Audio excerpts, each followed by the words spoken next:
La historia que voy a contarles es sobre mi prometido y mi mejor amiga, quienes me atrajeron a lo profundo de las montañas de los Pirineos con el pretexto de un viaje de sanación. Me abandonaron allí, marchándose en su coche con sonrisas de satisfacción, pero 30 minutos después se encontrarían con una escena que los dejaría horrorizados. Una camioneta pick-up subía con dificultad por la empinada cuesta de un remoto camino de tierra. A ambos lados se extendían acantilados vertiginosos y un bosque de aspecto sombrío. Dentro del coche, solo el tecleo de mi ordenador portátil rompía el silencio de forma seca y monótona, flotando entre el rugido del motor. Estaba intentando terminar un importante plan de trabajo. Trabajar incluso durante los viajes era una vieja costumbre mía. ¿Puedes parar de teclear de una vez? El ruido de las teclas no me deja concentrarme. La voz irritada de mi prometido, Javier, rompió de repente la falsa calma. Me detuve un momento, con los dedos suspendidos sobre el teclado. Era la tercera vez que me buscaba las cosquillas esa mañana. La primera fue justo al salir del pueblo, cuando se quejó porque tardé un poco en pasarle una botella de agua. La segunda, al tomar una curva, cuando se me cayeron accidentalmente sus gafas de sol al suelo, y me gritó. Las razones eran insignificantes, pero la irritación en su voz no lo era en absoluto. Sabía que estaba perdiendo la paciencia y buscando una excusa mayor para estallar. Antes de que pudiera responder, mi mejor amiga, Laura, que estaba en el asiento trasero, se inclinó hacia adelante. Apoyó las manos en el respaldo de mi asiento y dijo con una voz empalagosamente dulce: «Sofía, es que me estoy mareando mucho aquí atrás. El camino tiene demasiados baches y lo estoy pasando fatal. ¿No te importaría que cambiáramos de sitio? Creo que en el asiento del copiloto estaría mejor. Además, así puedo disfrutar del paisaje». Miré a Laura por el espejo retrovisor. Su rostro parecía pálido, pero en sus ojos brillaba esa luz calculadora que conocía tan bien, torpemente oculta tras una máscara de compasión. Sabía perfectamente que ella no se mareaba. En la universidad habíamos recorrido juntas España de punta a punta. Podía aguantar cientos de kilómetros sin inmutarse. Esto era solo una excusa, parte del teatro que ambos estaban montando. Fingiendo cansancio, suspiré en voz baja y, tratando de ocultar mis emociones, respondí con voz suave: «Claro, de acuerdo. Pero espera un momento, solo guardo este archivo. Ya casi he terminado, es algo muy importante». En ese instante, Javier pisó el freno bruscamente y el coche se detuvo de golpe a un lado del camino. Los neumáticos chirriaron sobre la tierra. La carrocería se sacudió, y el portátil que tenía en el regazo casi se cayó. Se giró hacia mí. Tenía los ojos inyectados en sangre y una vena le palpitaba en la frente. Su rostro, normalmente atractivo, estaba desfigurado por una expresión feroz. ¿Solo para cambiar de sitio tienes que ser tan egoísta? ¿No ves que Laura lo está pasando mal? El trabajo puede esperar. ¿Es que te importa más tu trabajo que tu amiga, que yo? Apreté el frío portátil sin decir nada. Un escalofrío me recorrió la espalda. Las dos personas frente a mí. Uno, el prometido al que iba a dedicar mi vida. La otra, mi mejor amiga, a la que consideraba una hermana. Me estaban acorralando con excusas absurdas, pero no podía resistirme, al menos no por ahora. En mi interior, el dolor y el odio se arremolinaban, pero los reprimí y los enterré profundamente. Mi rostro permanecía sereno, y quizás esa calma lo enfurecía aún más. Había venido a este desolado bosque en este viaje de sanación con un propósito. Tenía que llegar hasta el final para descubrir la verdad y obtener justicia. Este puerto de montaña, este bosque, todo me resultaba dolorosamente familiar. Hace 2 años, exactamente aquí, durante un viaje similar, mi hermana Isabel, a la que quería y admiraba más que a nadie, perdió la vida en un trágico accidente. El informe policial decía que había resbalado durante una ruta de senderismo y había caído por un acantilado. Y las 2 personas que estaban con ella ese día, los 2 que sobrevivieron milagrosamente y testificaron con dolor sobre el accidente, no eran otros que Javier y Laura. Nunca creí que fuera un simple accidente. Y hoy, había vuelto aquí para hacerles confesar su crimen. La noche cayó rápidamente en la alta montaña, y un frío cortante comenzó a calar. Nos detuvimos en una ruinosa casa rural que se alzaba solitaria al borde del bosque. Era el único alojamiento antes de adentrarse en el corazón del bosque. Un lugar conocido como la zona muerta, sin cobertura de móvil y apenas transitado. Nada más bajar del coche, el olor a humedad y a madera podrida, típico de un lugar mal cuidado, me golpeó. El sitio parecía aún más desolado de lo que recordaba. La pintura de las paredes estaba desconchada, y la tenue luz amarilla que se filtraba desde dentro parecía solitaria y precaria en la profunda oscuridad. Javier fue el primero en entrar a la recepción, y su vozarrón rompió el silencio. 3 habitaciones individuales, por favor. Lo dijo con claridad, como si quisiera dejar constancia de algo. Laura y yo estábamos detrás de él. Vi claramente la sorpresa cruzar el rostro de Laura, pero enseguida se transformó en una sonrisa tímida. Conocía perfectamente su juego. Coger 3 habitaciones era una forma de mostrar respeto hacia mí, su prometida oficial, y al mismo tiempo asegurarse un espacio privado para pasar tiempo a solas con Laura. Debieron pensar que su plan era perfecto, cuando la anciana dueña, de pelo canoso, se frotó los ojos soñolientos y nos entregó lentamente 3 llaves viejas y oxidadas. Supe que había llegado mi oportunidad. Cogí la llave de mi habitación, me giré hacia Laura y le sonreí abiertamente. Era una sonrisa que había ensayado innumerables veces frente al espejo. Sabía que Laura tenía un secreto, un problema que siempre intentaba ocultar. Sufría de un fuerte olor corporal y era el mayor complejo de su vida. A su lado siempre había un frasco de perfume fuerte, como un caparazón para ocultar ese hecho. Me acerqué deliberadamente a su oído y susurré, con un volumen suficiente para que Javier, de pie a nuestro lado, pudiera oír cada palabra. ¡Qué agotamiento! Todo el día en la carretera. Menos mal que tenemos habitaciones separadas. Date una buena ducha para oler bien y estar fresca. El tiempo aquí es fresco y romántico. Seguro que a Javier le encantará esta noche. Sentí cómo se tensaban los hombros de Laura, y la sonrisa en sus labios se volvió forzada. Sabía que había dado justo en el clavo. Las noches en esta zona de montaña eran muy frías, y las temperaturas podían desplomarse. Si una persona agotada por un largo viaje se duchaba con agua fría o tibia, podría resfriarse o, en el peor de los casos, sufrir un shock. Pero conociendo el orgullo y la vanidad de Laura, sabía que el miedo a que Javier descubriera su secreto, su olor corporal, era mucho mayor que cualquier preocupación por su salud. Estaba segura de que haría cualquier cosa por mantener una imagen perfecta y atractiva ante su amante. No dije nada más, cogí mi llave y me dirigí directamente a mi habitación. Caminé con pasos ligeros y tranquilos, dejando atrás a una Laura desconcertada y a un Javier con una extraña mirada de satisfacción y sospecha. Esa noche, en la fría habitación rodeada de paredes sucias, no pegué ojo. Me quedé junto a la ventana, observando el bosque que se extendía como un monstruo dormido. No tenía miedo. Mi mente estaba extrañamente en calma. Recordé los días puros de la universidad, cuando Laura y yo éramos amigas inseparables. Cuánto había confiado en ella. Pero el corazón humano es verdaderamente insondable.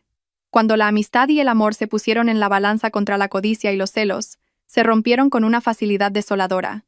A la mañana siguiente, me desperté cuando los primeros rayos de sol apenas se colaban por las rendijas de la vieja ventana. El aire de la montaña era increíblemente puro, impregnado del aroma de las hojas cubiertas de rocío y de la tierra húmeda. Di un paseo por los alrededores de la casa rural, respirando profundamente el aire fresco, y sentí cómo mi cuerpo se revitalizaba. Anoche, por primera vez desde que comencé este plan, había dormido profunda y plácidamente. Aunque fuera temporal, esa paz mental era suficiente para darme fuerzas para lo que estaba por venir. Cuando se acercaba la hora del desayuno, volví al modesto comedor. Javier y Laura bajaron las escaleras tambaleándose, ambos con un aspecto terrible. Tal como esperaba, el rostro de Laura estaba pálido y tenía unas ojeras oscuras como las de un panda. No paraba de toser secamente, cubriéndose la boca, y ni el maquillaje espeso podía ocultar su aspecto cansado y agotado. A su lado, el atractivo rostro de Javier también estaba sombrío, con los ojos inyectados en sangre y bostezando sin parar. Era evidente que ambos habían pasado una mala noche. Supe que mi guerra psicológica había funcionado a la perfección.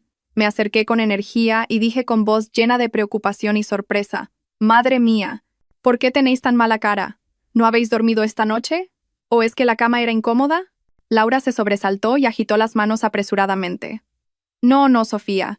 Es solo que con la altitud y el cambio de aire no me encuentro muy bien.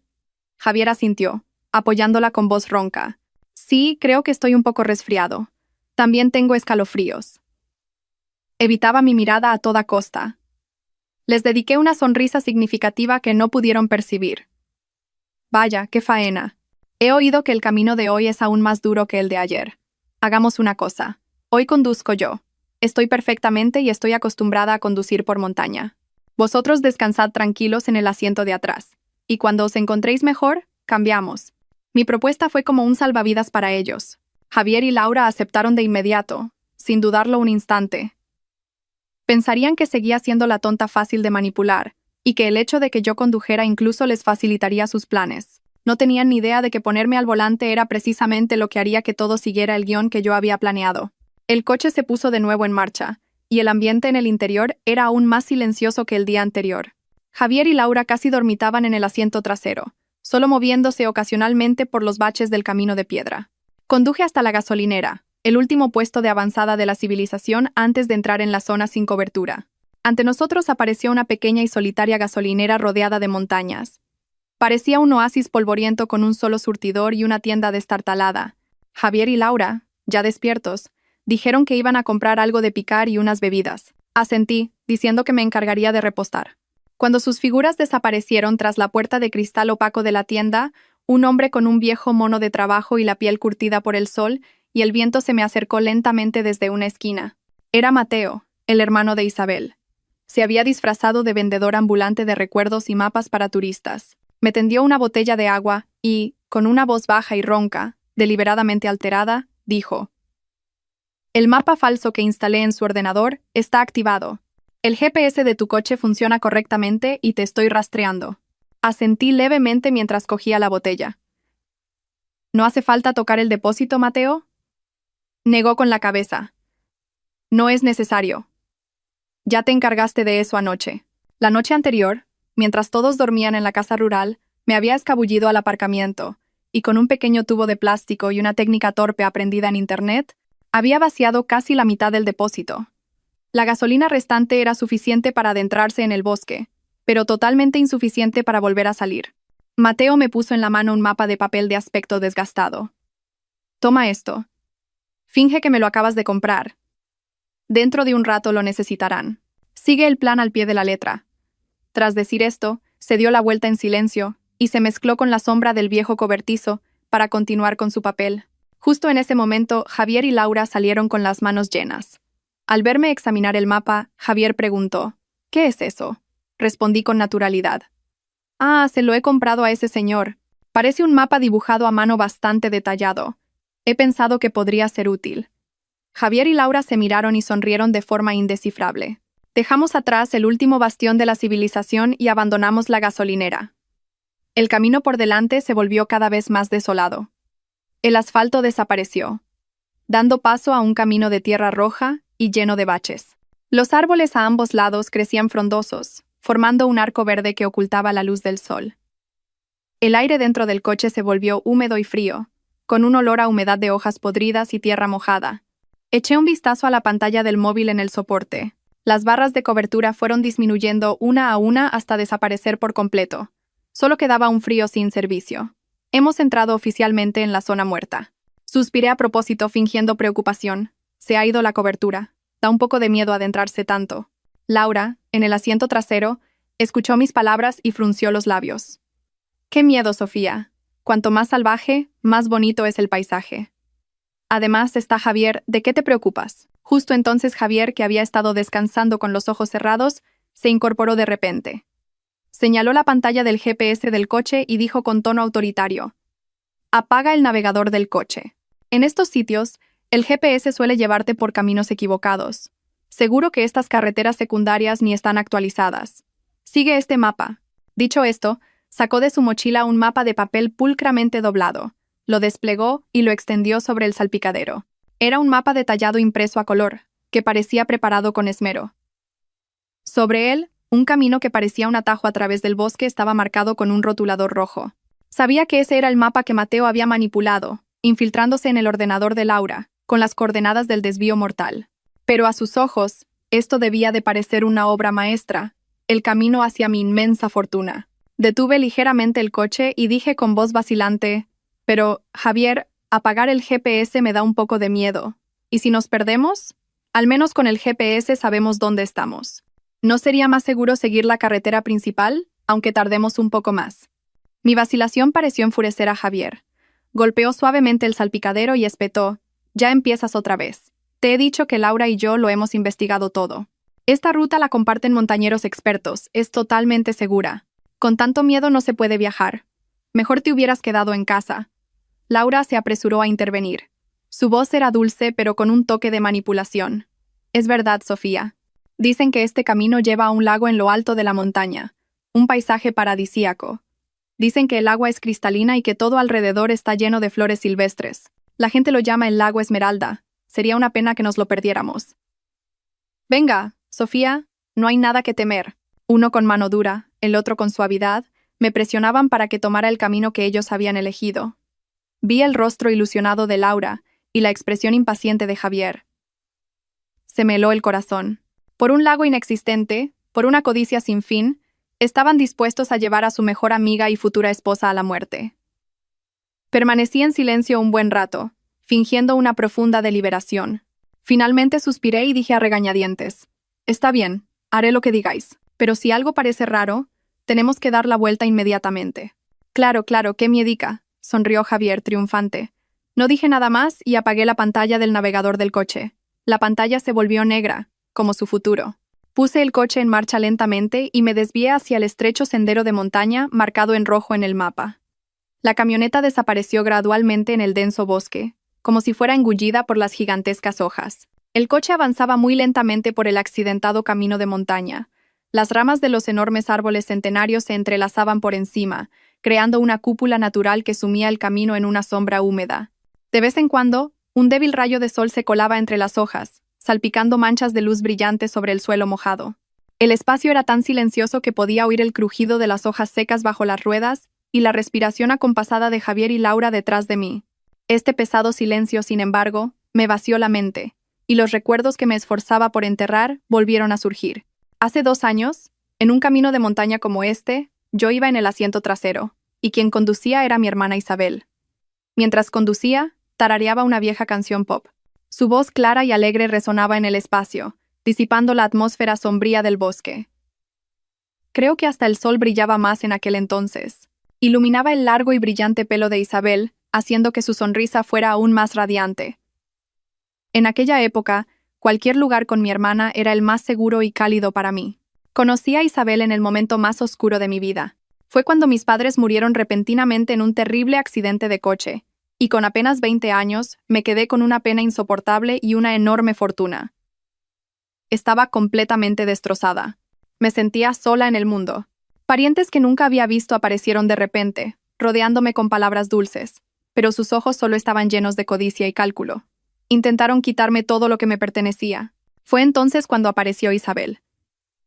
Era una joven abogada recién licenciada, recomendada por un amigo de mi padre. A pesar de su complexión delgada, sus ojos claros y su voz firme transmitían una extraña fuerza y determinación. No solo me ayudó a resolver los complicados asuntos legales y a proteger mi patrimonio de la gente codiciosa, sino que se convirtió en mi única familia. Me sacó de la oscura habitación en la que me había encerrado durante semanas. Todavía recuerdo vívidamente la primera comida que me preparó en la mansión vacía. No me dio palabras de consuelo vacías. Simplemente se sentó a mi lado en silencio, sirviéndome comida y contándome historias divertidas de su época universitaria. Fue esa calidez ordinaria la que curó las heridas de mi corazón. Me enseñó a cuidarme, a gestionar mi patrimonio y, lo más importante, a ser fuerte ante la vida. No solo protegió mis bienes, sino que me ayudó a protegerme a mí misma.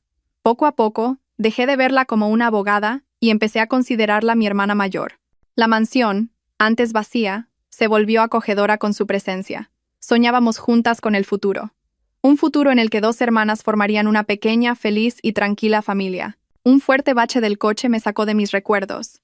Miré por el retrovisor y vi que Javier y Laura seguían profundamente dormidos.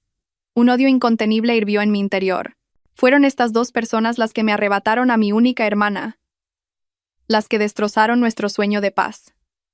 Ellos me empujaron a este camino de venganza, aun sabiendo que era un camino sin retorno. Mis manos apretaban el volante con fuerza, y los nudillos se me pusieron blancos. El dolor de la pérdida y la ira se habían fusionado en una llama fría. Una fuerza oscura me impulsaba. A cualquier precio tenía que llegar hasta el final de este camino. ¿Falta mucho, Sofía? Este camino se está haciendo muy pesado. Desde el asiento trasero, Javier se quejó con voz somnolienta mientras se removía. No respondí. Solo le eché una mirada por el espejo retrovisor. Su voz, sus gestos, todo me recordaba aquel fatídico día, el día en que recibí la llamada de Mateo. En ese momento, estaba en la oficina, inmersa en un nuevo proyecto. Sonó el teléfono, y en la pantalla apareció el nombre Mateo. Contesté alegremente, con la intención de preguntarle si vendría a cenar a casa esa noche, pero la voz al otro lado del teléfono estaba temblorosa y llena de pánico. Sofía. Isabel. A Isabel le ha pasado algo terrible. Mis oídos se taponaron y el mundo a mi alrededor pareció detenerse. No oía nada más que el latido de mi propio corazón que retumbaba en mi pecho. Mateo, estás de broma, ¿verdad? Isabel me mandó un mensaje esta mañana. Pregunté tartamudeando, esperando que fuera solo una broma horrible. Pero el llanto desconsolado de Mateo al otro lado del teléfono destrozó toda esperanza. Corrí como una loca al hospital comarcal, pero ya era demasiado tarde. Solo pude ver a mi hermana a través del frío cristal de la morgue. El informe oficial de la policía fue leído de forma seca e impersonal. La víctima falleció al resbalar y caer por un profundo acantilado durante una ruta de senderismo. La visibilidad era escasa debido al terreno escarpado y la densa niebla. Fue un lamentable accidente. Esas palabras sin alma se clavaron en mi corazón como miles de agujas. No podía creerlo. Isabel era una persona extremadamente cuidadosa. Tenía mucha más experiencia en montañismo que Javier o Laura. Era imposible que hubiera resbalado y muerto de una forma tan absurda. Y entonces vi a Javier y a Laura.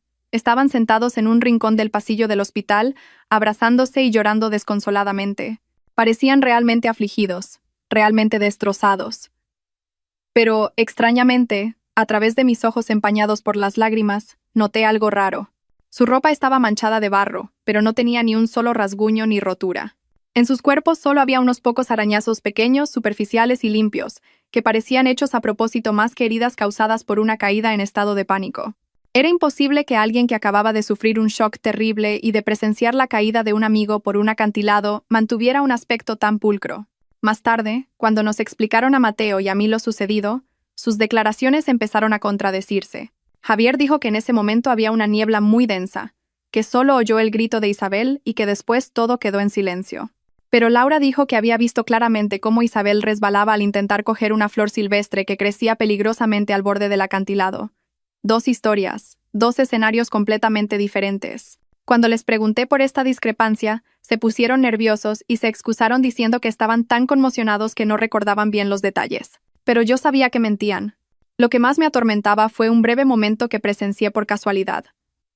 Mientras todos estaban sumidos en el caos, vi a Javier y a Laura de pie en un rincón apartado. Creían que nadie los veía. Javier le susurró algo al oído a Laura. No pude oírlo, pero lo vi claramente. Después de escucharle, Laura asintió levemente y se miraron. En esa mirada no había dolor ni miedo, sino más bien un entendimiento tácito y una especie de tranquilidad mutua. El momento duró solo unos segundos, pero se grabó a fuego en mi mente. Después del funeral de Isabel, mi mundo pareció derrumbarse de nuevo. La espaciosa mansión se sentía fría y vacía hasta los huesos. Cada rincón de la casa, cada objeto, me recordaba a ella, a su sonrisa, a su voz clara. Algunas noches me sentaba sola en la oscuridad, abrazando una chaqueta que había dejado, tratando de encontrar su calor familiar, pero solo encontraba un vacío que me adormecía. El dolor de la pérdida era inmenso. Era como un monstruo invisible que devoraba mi alma poco a poco. Mateo no estaba mejor. Había perdido varios kilos, y sus ojos estaban siempre hundidos y enrojecidos. Los dos hermanos nos apoyamos mutuamente para superar los días más oscuros. Sabíamos que no podíamos castigar a Javier y a Laura por la vía legal. No había pruebas directas. Sus declaraciones contradictorias se justificaron como producto de un estado de pánico extremo, y la policía cerró el caso como un lamentable accidente. La impotencia y la rabia casi nos volvieron locos. Pero una noche de lluvia torrencial, mientras los dos hermanos estábamos sentados en silencio junto a la foto de Isabel, Mateo habló. Su voz era ronca y estaba cargada de odio. No podemos dejar que Isabel muera en vano de esta manera. Si la ley no puede castigarlos, lo haremos a nuestra manera. Esas palabras cayeron como un rayo en mi corazón. Sí, no podía derrumbarme. Tenía que vivir. Tenía que ser fuerte. No solo por mí, sino también por Isabel. Mi debilidad actual era precisamente lo que esos asesinos más deseaban. El dolor dentro de mí se fue cristalizando lentamente, transformándose en una voluntad de acero y una fría determinación. El plan de venganza comenzó a gestarse esa misma noche de lluvia. Analizamos de nuevo cada detalle, cada palabra de Javier y Laura. ¿Cuál era su motivo? Claramente, el dinero. Antes de aquel fatídico viaje, Isabel había estado investigando en secreto un desfalco de una gran suma de dinero que Laura había cometido en su empresa. Probablemente, Isabel había conseguido pruebas y planeaba hablar con Laura cara a cara durante el viaje. Y para silenciarla, actuaron. Si la codicia era la raíz del crimen, entonces usaría esa misma codicia como cebo. Yo poseía una fortuna inmensa que ellos ni en sus sueños más locos podrían imaginar.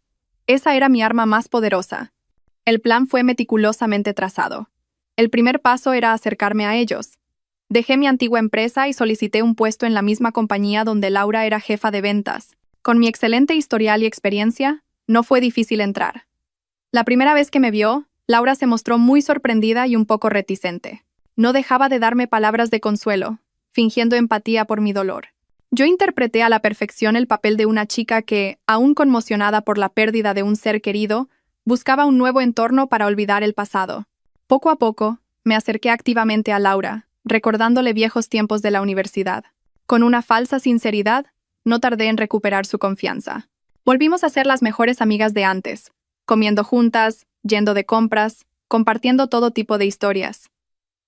Y, de forma natural, a través de Laura, conocí formalmente a Javier. Él fingió ser un hombre caballeroso, maduro y muy atento.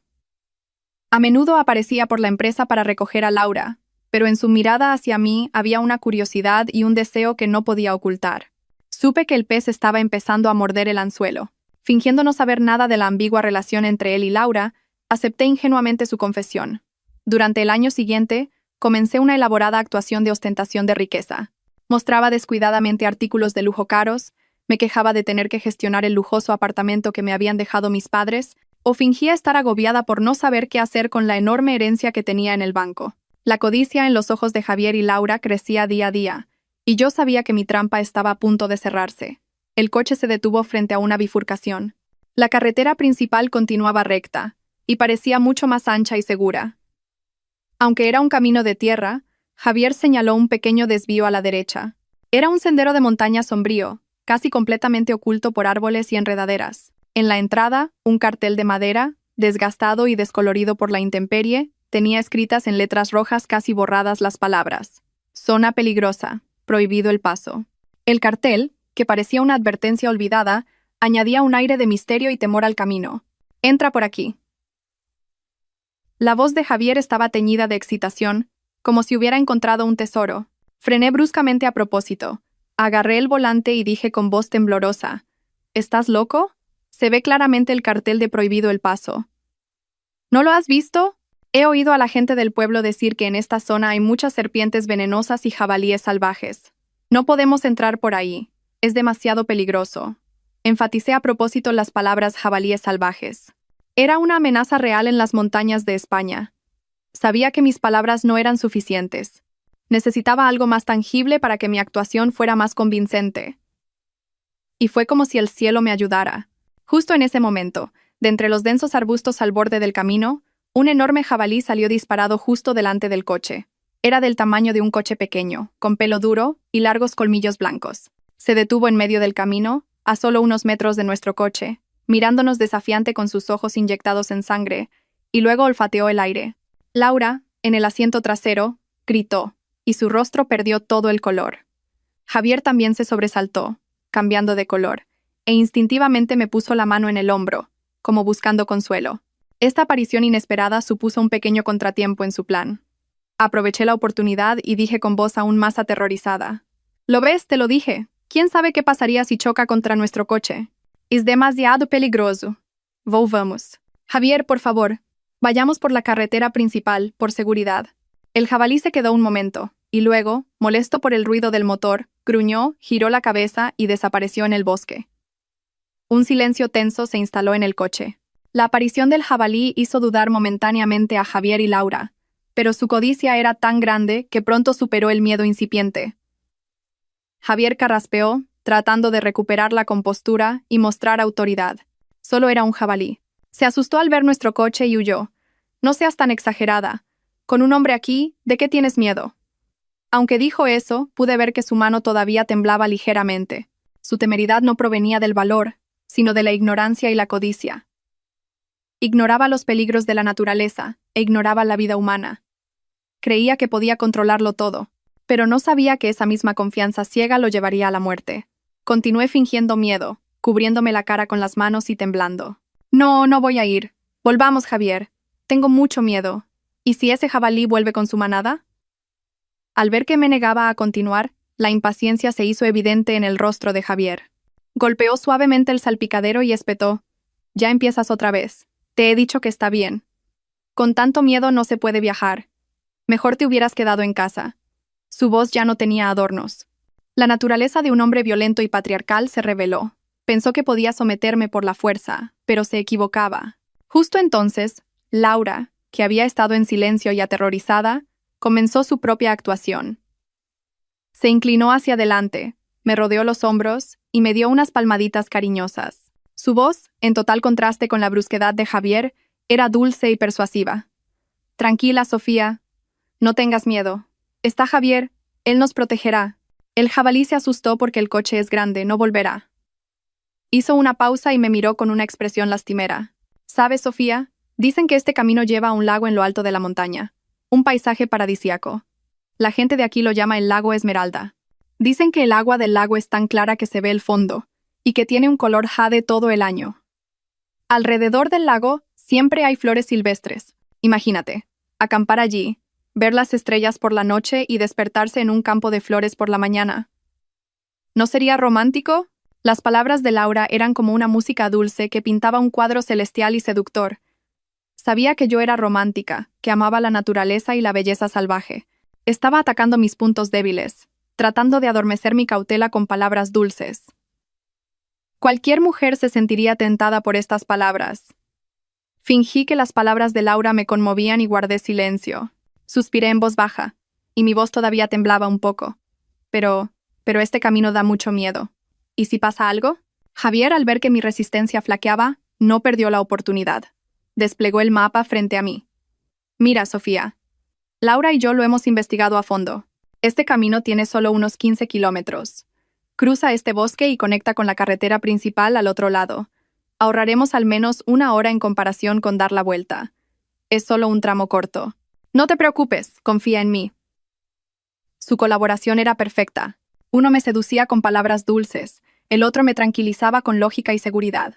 Estaban creando una presión invisible, haciéndome sentir que si me negaba, sería una persona egoísta y miedosa que arruinaba el ambiente. Querían que yo misma tomara la decisión de entrar en ese camino de la muerte. Así, si algo sucedía más tarde, podrían eludir por completo la responsabilidad. Permanecí en silencio durante un largo rato, fingiendo un intenso debate interno. Miré a Javier y luego a Laura. Finalmente suspiré como si me rindiera. Está bien, haré lo que digáis. Pero si algo parece raro, tenemos que dar la vuelta inmediatamente. De verdad, tengo mucho miedo. Claro, qué miedica, sonrió Javier, triunfante. Era la sonrisa de un cazador que ve a su presa caer en la trampa. Laura también sonrió, con una mezcla de alivio y complicidad. No dije nada más. Puse el coche en marcha lentamente y me desvié hacia el estrecho sendero de montaña. El coche se adentró lentamente en la oscuridad del bosque, dejando atrás la fatídica bifurcación. Mi corazón estaba frío como el hielo. Condujimos por el sendero de montaña durante casi 1 hora. Cuanto más nos adentrábamos, más accidentado se volvía el camino. Los baches eran cada vez más frecuentes, y algunos tramos estaban tan embarrados que las ruedas casi se atascaban. Tuve que tensar todo el cuerpo, agarrar el volante con fuerza y girarlo constantemente para esquivar las rocas que sobresalían del suelo. La camioneta rugía con dificultad, y la carrocería se sacudía violentamente con cada bache. El ambiente en el coche era sofocante y extremadamente tenso. Javier y Laura, sentados detrás, habían perdido toda su excitación inicial. Sus rostros estaban sombríos por el cansancio y la incomodidad. Sabía que su paciencia se estaba agotando, y eso era exactamente lo que quería. Tenía que hacer que revelaran su verdadera naturaleza, que actuaran primero, para que todo pareciera natural. Decidí añadir un poco de picante a esta tensa atmósfera. Carraspé una vez y empecé a tararear una canción. Era una canción pop moderna, alegre y animada que Isabel, Laura y yo solíamos cantar juntas cada vez que salíamos de viaje. Y ya no voy a llorar, porque sé que no volverás. El amor es como magia, que viene y se va sin avisar. Mi habilidad para cantar era pésima, y estaba un poco desafinada, pero mi voz sonaba clara e inocente en el sombrío espacio del bosque. Era extrañamente incongruente. Laura, en el asiento trasero, se removió al oír mi canción. Sofía, ¿todavía te acuerdas de esta canción? Hacía mucho tiempo que no la oía. En su voz había un matiz de sorpresa, pero también una inconfundible molestia. Quizás la canción le recordaba algo que prefería olvidar. La miré por el espejo retrovisor y sonreí. Sí, me ha venido de repente a la cabeza. Antes la cantábamos mucho, ¿verdad? Sobre todo a Isabel, era su favorita. Mencioné el nombre de Isabel a propósito. La palabra Isabel fue como una piedra lanzada a un lago en calma, creando ondas de culpa en sus mentes. Vi cómo cambiaba el color del rostro de Laura, y se apresuró a girar la cabeza para mirar por la ventana, sin decir nada más. Javier seguía con los brazos cruzados, el ceño fruncido y en silencio. No me detuve. Seguí cantando, incluso más fuerte y más alegre. Como si estuviera disfrutando de verdad de este viaje. En esta situación mi canción era una provocación y una burla para las dos personas sentadas detrás. Era como un recordatorio de mi inocencia y su culpabilidad.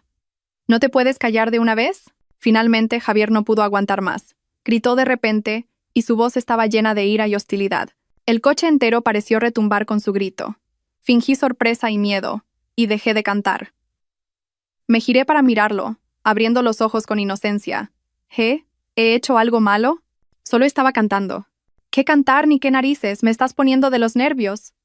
Apretó los dientes y me miró fijamente con sus ojos inyectados en sangre. Su ira no era solo por mi canción. Era por la frustración acumulada en el camino y, quizás, por la culpa que lo atormentaba. Después del grito de Javier, el aire en el coche se tensó como la cuerda de un violín. Me miraba fijamente con sus ojos inyectados en sangre, y su respiración era como la de una bestia enfurecida. Laura, en el asiento trasero, se cayó y se encogió, tratando de pasar desapercibida. Pero yo sabía que estaba esperando una excusa para unirse a Javier. Necesitaban una razón justificada para ponerme las manos encima.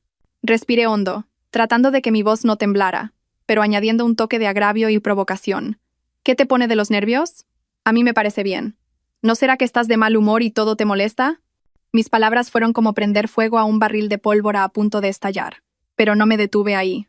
Lo miré directamente a los ojos, con una frialdad que nunca antes había visto en mí. Y dije lenta y claramente: «Pues muérete». Las palabras salieron de mi boca con ligereza, pero su peso era como el de una roca. Javier y Laura se quedaron helados. Me miraron como si fuera una completa desconocida. Durante los últimos años, a sus ojos, yo había sido la tonta dócil y obediente, el cordero manso que podían manejar a su antojo. Nunca imaginaron que ese cordero pudiera enseñar los colmillos. La sorpresa en el rostro de Javier se transformó rápidamente en una ira frenética. Soltó un rugido que apenas parecía humano. «Tú, ¿qué has dicho? ¡Que me muera!». Golpeó con fuerza el salpicadero, y el estruendo resonó. «Zorra loca, ¿te crees alguien por tener un poco de dinero? Ya he aguantado bastante de ti. Para el coche ahora mismo. Voy a conducir yo, y si no quieres seguir, te bajas». Apreté el volante con fuerza, sintiendo que mis 10 dedos se clavaban en el cuero. «Estoy conduciendo». «¿Estás loco? ¿Quieres que nos matemos los tres?», grité, creando deliberadamente una situación caótica, una discusión fuera de control. Javier ya no dijo nada más. Había perdido completamente la razón. Se inclinó hacia adelante, intentando arrebatarme el volante con una mano y alcanzar la llave de contacto con la otra para apagar el motor. El coche empezó a tambalearse peligrosamente en el resbaladizo camino de montaña. Me resistí con todas mis fuerzas, manteniendo el pie en el acelerador. El coche tenía que adentrarse más, hasta el lugar exacto que yo había determinado. «Javier, Sofía, parad, es peligroso», gritó Laura desde el asiento trasero.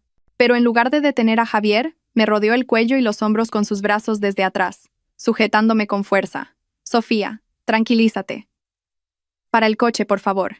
Su voz sonaba aterrorizada, pero la fuerza de sus brazos era firme y decidida. No tenía ninguna intención de detener la pelea, sino de inmovilizarme para que Javier pudiera actuar más fácilmente. Su teatro había llegado al clímax. Estaban creando juntos una escena falsa, en la que una discusión fuera de control llevaba a una acción accidental. Querían que pareciera que yo había sido la causante de todo. Se me heló el corazón. Una traición tan descarada era casi para reírse. Durante el forcejeo, Javier me dio una fuerte bofetada. La cabeza me dio vueltas y sentí un ardor en la mejilla. Aprovechando mi momentáneo aturdimiento, cogió mi móvil del soporte. Todo el día pegada al móvil. Trabajo, trabajo, trabajo. «Voy a destrozártelo para que no puedas trabajar más», gritó, levantando el teléfono como si fuera a tirarlo por la ventana. Justo en ese momento, mientras cogía el móvil, pulsé rápida y discretamente el botón de encendido 3 veces seguidas con el pulgar derecho. Era un movimiento que había practicado cientos de veces, una función oculta que había preconfigurado, el botón que activaba el modo de grabación secreta. Javier no se dio cuenta de nada.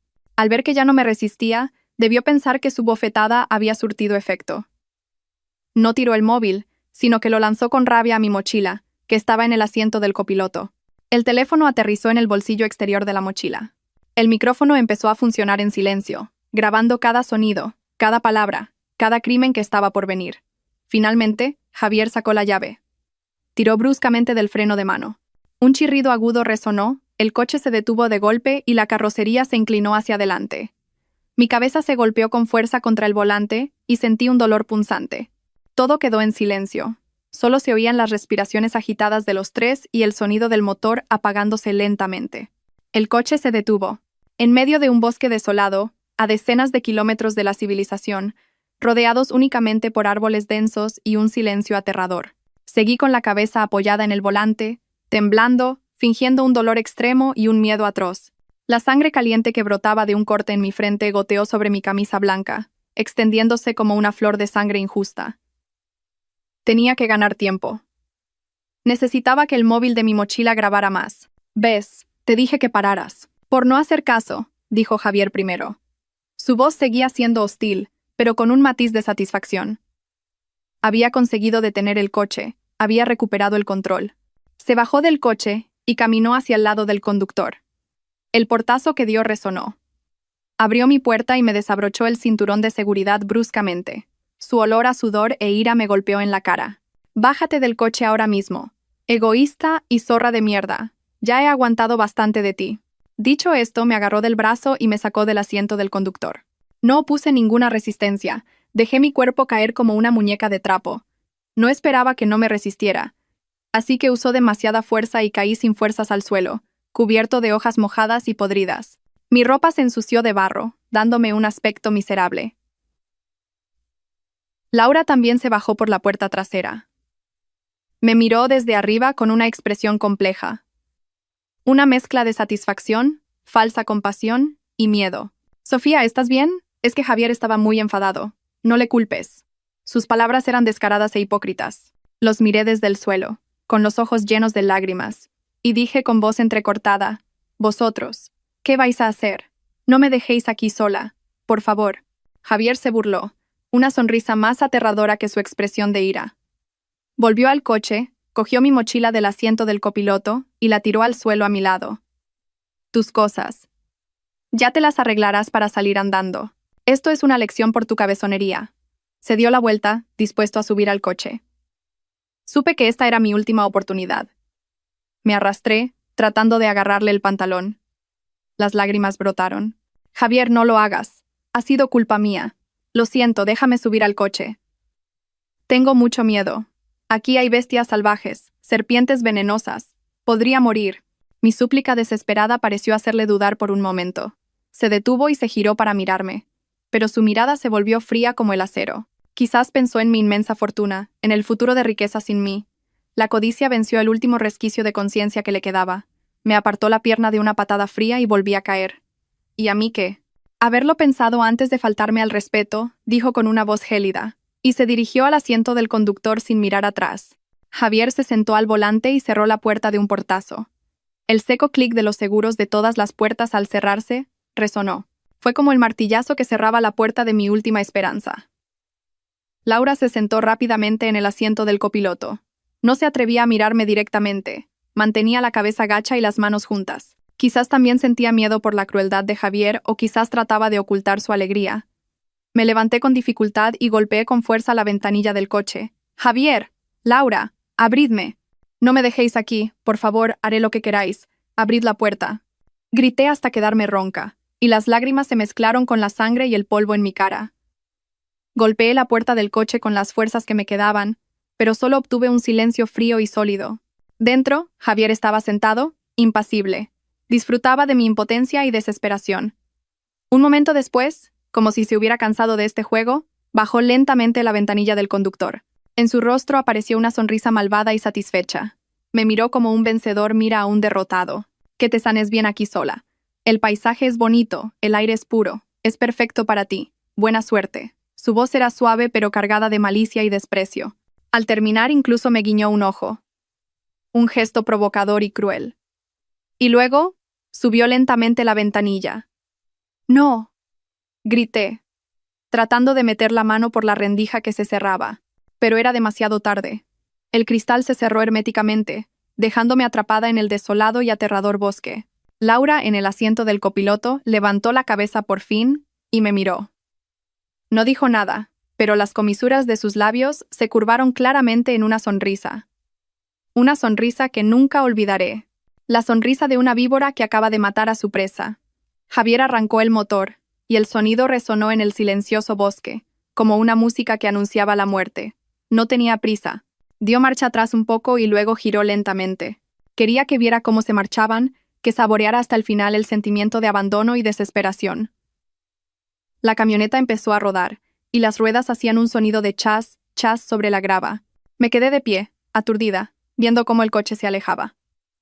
Sus figuras, vistas a través del cristal trasero, se hicieron cada vez más pequeñas hasta desaparecer tras una curva del denso bosque. El sonido del motor también se fue apagando hasta desaparecer, y el bosque recuperó su silencio original. Ahora estaba sola en este lugar desolado. No me apresuré.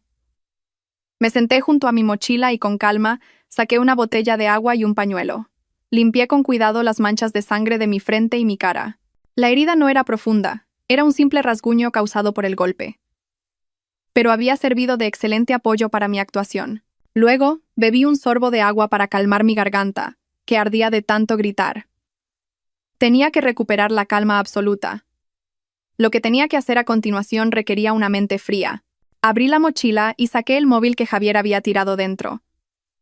Pulsé el botón para detener la grabación. Un archivo de audio de más de 15 minutos se guardó de forma segura. Contenía todo: los gritos, el forcejeo, las palabras amenazantes cuando me abandonaron y la risa cruel de Javier. Esta era la prueba más sólida, mi as en la manga. Imaginé que Javier y Laura estarían muy ufanos en ese momento. Creerían que lo habían conseguido, que me habían eliminado a la perfección. Pensarían que moriría de hambre, de sed, por las bestias salvajes o por el miedo. Lo habían calculado todo, pero se habían olvidado de una cosa. Me habían subestimado. Pensaban que seguía siendo la misma Sofía ingenua y débil de antes. La muñeca bonita que solo podía vivir dependiendo de los demás. No sabían que la muerte de Isabel me había cambiado para siempre. El dolor me había convertido en otra persona. Una persona que sabía calcular, que sabía aguantar y que sabía contraatacar. Su confianza ciega era su punto débil más letal. Creyeron en el mapa falso, creyeron en el atajo inexistente. Creían que se dirigían hacia un futuro de riqueza, pero en realidad estaban corriendo directamente hacia la trampa que yo había preparado. Ese camino no llevaba al romántico lago Esmeralda, llevaba a un lugar peor que el infierno. Me senté al borde del camino, apoyada en un gran árbol. Tenía que volver a evaluar la situación. No sabía exactamente dónde estaba, pero calculé que nos habíamos adentrado unos 5 o 6 kilómetros en este sendero de montaña. No había ni rastro de presencia humana a mi alrededor. El agua y los pocos aperitivos de mi mochila me darían para un día, como mucho. No podía esperar la muerte aquí. Recordé el plan que había trazado con Mateo. Él estaría rastreando mi posición en todo momento, pero mantendría una distancia de seguridad para no ser descubierto. Solo aparecería si yo enviaba una señal de socorro o si sentía que algo iba mal. La presencia de Mateo, en algún lugar, era mi única esperanza en este momento. Miré en la dirección en la que había desaparecido el coche de Javier y Laura. No sentía la más mínima preocupación por ellos. El odio superaba cualquier otra emoción. Solo sentía una fría satisfacción al pensar en lo que les esperaba. Corrían por lo que creían que era un atajo, pero en realidad era un callejón sin salida. El camino conducía a un puente colgante de madera, podrido desde hacía mucho tiempo, que cruzaba un abismo profundo y oscuro. El mapa falso que Mateo y yo habíamos creado estaba diseñado con gran precisión. Parecía un mapa de montañismo profesional, con símbolos y notas claras. Pero la ruta roja que estaban siguiendo estaba ingeniosamente desviada, sacándolos del sendero principal y adentrándolos en una zona aún más desolada y remota. No se darían cuenta hasta que fuera demasiado tarde. Me senté en silencio, en la oscuridad que poco a poco cubría el bosque. Ya no era la misma Sofía de antes. No era la damisela débil que solo lloraba ante las dificultades. Las circunstancias me habían hecho fuerte, me habían hecho tomar la justicia por mi mano por mi hermana fallecida. La oscuridad se tragó por completo el bosque. La noche aquí era densa y pesada, sin que pudiera filtrarse ni una sola luz de la ciudad. Solo la tenue luz de la luna se colaba entre las hojas, salpicando manchas plateadas sobre el suelo mojado. El canto de los insectos, el aullido lejano de algún animal y el crujido de una rama seca en algún lugar de la oscuridad se combinaban para crear una sinfonía salvaje, aterradora y fascinante. No encendí un fuego por miedo a atraer a las bestias. Simplemente me senté en silencio, apoyada en el árbol, tratando de que mi cuerpo no temblara de frío. La fina chaqueta era insuficiente para el frío de la noche en la montaña, pero el frío que me calaba hasta los huesos mantenía mi mente más clara que nunca. Supe que había llegado el momento de ejecutar el siguiente paso. Abrí la mochila con cuidado. Saqué el móvil, comprobé de nuevo el archivo de grabación y lo guardé en una bolsa impermeable. Luego, con una pequeña navaja multiusos, corté con cuidado el forro del fondo de la mochila. Apareció un bolsillo secreto que yo misma había cosido. Envuelto en una suave tela de terciopelo, había un objeto pequeño y sólido, un teléfono por satélite. Este era mi verdadero amuleto. El teléfono por satélite que les había mostrado despreocupadamente a Javier y Laura durante los preparativos del viaje y que luego Javier había robado a escondidas y guardado en la guantera del coche, era en realidad un modelo falso que había comprado en una juguetería. Sabía que Javier, con su carácter codicioso y precavido, querría controlar incluso el único medio de comunicación en caso de emergencia. Le tendí una trampa a propósito, y él cayó sin dudarlo. Pensó que tenía en sus manos la carta ganadora, pero no sabía que era solo una carta inútil. Sostuve el verdadero teléfono por satélite en mi mano. Su tacto frío y pesado me dio una extraña sensación de seguridad. Era un equipo profesional que podía conectarse directamente con los satélites en cualquier condición meteorológica, desde cualquier lugar. Era mi único salvavidas con el mundo exterior. Respiré hondo, tratando de calmar mi corazón que latía con fuerza. No llamé inmediatamente a Mateo ni a los equipos de rescate.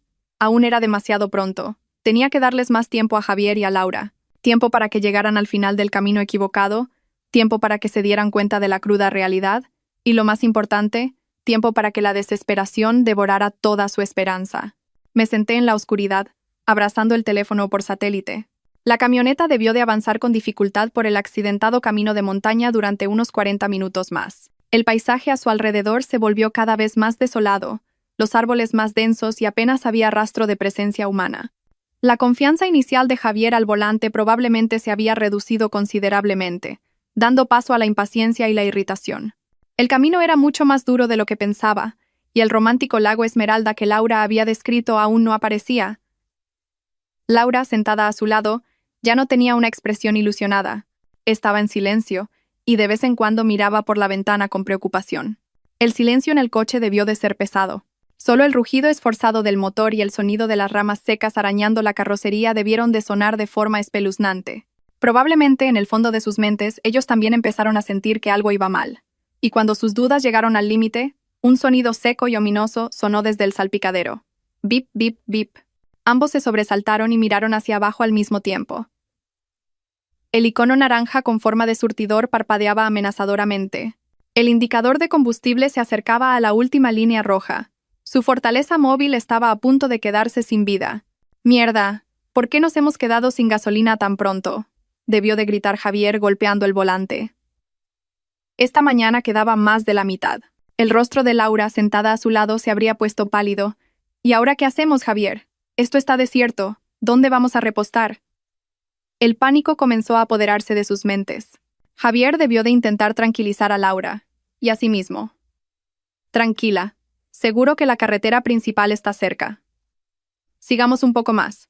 Pisó el acelerador con más fuerza, intentando escapar de la trampa que se cerraba sobre ellos. Pero el coche solo avanzó unos cientos de metros más, y al tomar una curva, la escena que apareció ante ellos les arrebató la última esperanza. El sendero de montaña terminaba abruptamente. Frente a ellos no había una carretera principal, sino un puente colgante de madera derrumbado. Los trozos de cuerda podrida se balanceaban lánguidamente al viento, y debajo se abría un abismo profundo y oscuro. Habían llegado a un callejón sin salida. La cruda realidad asestó un golpe mortal a su psique. Habían sido engañados. Ahora, el pitido de la reserva de combustible sonaba como una burla de la muerte.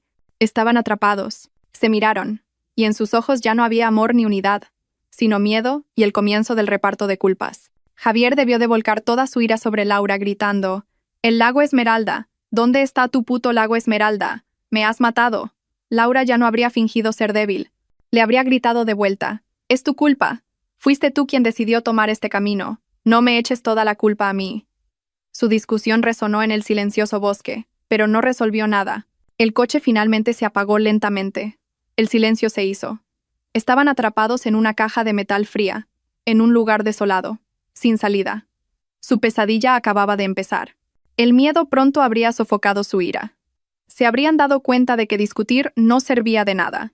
Tenían que encontrar una forma de salir de allí. El móvil, claro, tenemos el móvil. Ese pensamiento debió de cruzar la mente de Javier como un rayo de esperanza. Sacaría su caro smartphone con manos temblorosas, pero la pantalla solo mostraría las frías palabras sin servicio. Lo intentaría una y otra vez. Lo apagaría y encendería, pero el resultado sería el mismo. Laura haría lo mismo con su móvil, pero solo obtendría frustración. Habían perdido por completo el contacto con el mundo exterior. La desesperación comenzó a consumirlos. Laura probablemente empezó a llorar. Lágrimas de miedo y de arrepentimiento tardío. ¿Y ahora qué, Javier? Vamos a morir aquí. Tengo mucho miedo. Pero entonces Javier debió de recordar algo de repente. Su rostro se habría iluminado. Espera. Todavía hay esperanza. El teléfono por satélite. Sofía. Ella tenía un teléfono por satélite. Rebuscaría en su mochila, pero no lo encontraría. Entonces recordaría que la había visto guardarlo en su propia mochila, pero su mochila la había abandonado él en medio del bosque. Otra oleada de desesperación. Pero no, recordaría otro detalle. Era un hombre precavido. No dejaría pasar algo tan importante. Ya me acuerdo. Esta mañana, cuando Sofía no miraba, se lo saqué a escondidas de su mochila y lo guardé en la guantera de mi coche. Javier lo habría dicho con voz triunfante. Se habría sentido orgulloso de lo listo que era, de cómo lo había calculado todo de antemano. Abriría la guantera apresuradamente y rebuscaría como un loco. Y finalmente lo sacaría. Un pequeño teléfono negro, de aspecto muy profesional, el tesoro que se había esforzado en robar. La esperanza surgió con fuerza. Estaban salvados. Javier pulsaría el botón de encendido con manos temblorosas. Esperaría a que la pantalla se encendiera, a que apareciera la señal de conexión con el satélite. Laura también contendría la respiración, sin apartar la vista del teléfono. Pasaron 1, 2, 3 segundos, pero la pantalla seguía en negro. ¿Qué pasa? ¿Por qué no se enciende?, murmuraría Javier, pulsando el botón de encendido como un loco. Intentaría conectarlo al cargador, pero el coche ya no tenía batería. Sacaría la batería y la volvería a poner, pero seguiría sin funcionar. Y entonces se daría cuenta de algo. Este teléfono era demasiado ligero. Los detalles de la carcasa parecían un poco toscos. Abriría la carcasa de plástico con la uña. Dentro no había circuitos electrónicos complejos, ni chips sofisticados. Solo un espacio vacío y una pequeña pieza de metal pegada para darle peso. Era solo un modelo, un juguete. Su última esperanza se hizo añicos. La cruda realidad cayó sobre ellos como un martillo. Habían sido completamente engañados. La risa cruel de Javier cuando me abandonó en medio del bosque se habría convertido ahora en un grito desesperado y frenético. Habría tirado el teléfono falso por el acantilado. El sonido del plástico al romperse resonó en el espacio silencioso. Estaban completamente sin opciones. Solo quedaba la oscuridad, el miedo y la muerte que se acercaba lentamente. Con la noche, llegó un frío cortante, y sus cuerpos empezaron a pedir energía. Recordarían la nevera portátil que yo había preparado en la parte trasera del coche. Una pequeña chispa de esperanza se reavivó. Al menos tendrían agua para beber y algo de comida para aguantar. Javier abriría la puerta del coche y tantearía en la oscuridad hacia la parte trasera. Abriría el maletero y vería la familiar caja térmica azul. La abriría con expectación. Dentro, seguro que habría botellas de agua fría, unas latas de refresco, y quizás hasta cerveza. Las cosas que habíamos comprado juntos en el área de servicio. Pero no. En la nevera no había ni una sola botella de agua. Solo unas cuantas bolsas de hielo derretidas y, envueltos descuidadamente en una bolsa de plástico, 5 trozos de carne de cerdo fresca. La carne todavía estaba roja, y un poco de sangre se había filtrado, manchando el fondo de la caja y desprendiendo un olor a rancio y metálico. Javier se habría quedado atónito. «¿Qué es esto?», murmuraría. Lo recordaría. Ah, sí. En el área de servicio, yo había dicho que compraba un poco de carne de jabalí, mintiendo que la vendía a un lugareño, y había propuesto hacer una barbacoa por la noche. En ese momento, él y Laura habían estado de acuerdo en que era una buena idea. La decepción de no tener agua para beber se habría convertido rápidamente en un miedo mayor. El olor a sangre fresca en el bosque salvaje de noche, el intenso olor a sangre que emanaba del maletero del coche, era como una invitación a la muerte.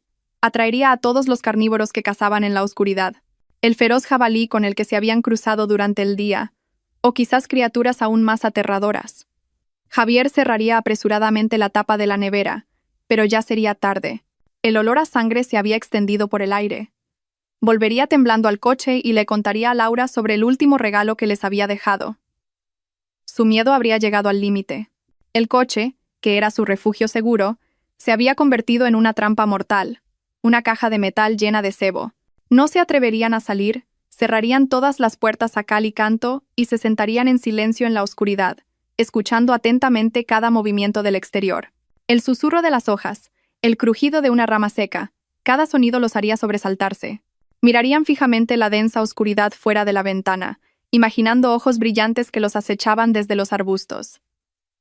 El tiempo pasaría dolorosamente lento. El hambre, la sed y el miedo los consumirían física y mentalmente. Se darían cuenta de que la muerte que habían planeado para mí, una muerte lenta y agónica, ahora se cernía sobre ellos. Habían cavado su propia fosa, y ahora estaban siendo enterrados vivos en ella.